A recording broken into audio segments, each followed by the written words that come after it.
भारत के उत्तर पूर्व में बसे एक छोटे से गांव सुदर्शनपुर की पहचान थी वहां से लगे घने जंगल की। गांव वाले उसे काला जंगल कहते थे। ये नाम ऐसे ही नहीं पड़ा था। कहते हैं सदियों पहले जब यह जंगल पैदा हुआ तब इसमें कोई साधारण जीवन नहीं था। यहाँ प्रकृति की अद्भुत और रहस्यमयी शक्तियाँ बसती थीं। इसीलिए गांव के लोग उसे सिर्फ दूर से निहारते, लेकिन कभी भीतर जाने की हिम्मत नहीं करते।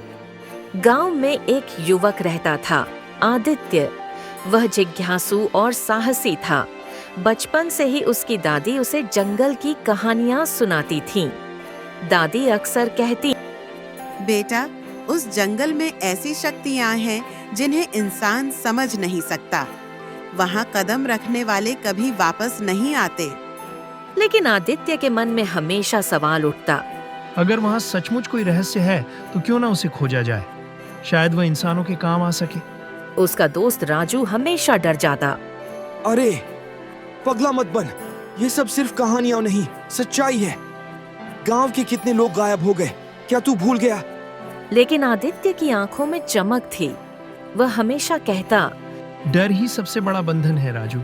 अगर सच को जानना है तो डर छोड़ना होगा। गांव के लोग वैसे ही डर में जी रहे थे। तभी एक दिन दो गडरिये भेड़ें चराने जंगल के पास गए और फिर कभी लौटे ही नहीं। उनकी भेड़ें तो वापस आ गईं, लेकिन वे दोनों नदारद थे। गांव में हलचल मच गई। लोग कहने लगे कि जंगल की आत्माओं ने उन्हें निगल लिया। इसके कुछ ही दिनों बाद कस्बे से आए दो व्यापारी भी जंगल के रास्ते शॉर्टकट से गए और फिर कभी दिखाई नहीं दिए। गांव में औरतें बच्चों को घरों से बाहर निकलने नहीं देती थीं। आदमी खेतों तक जाने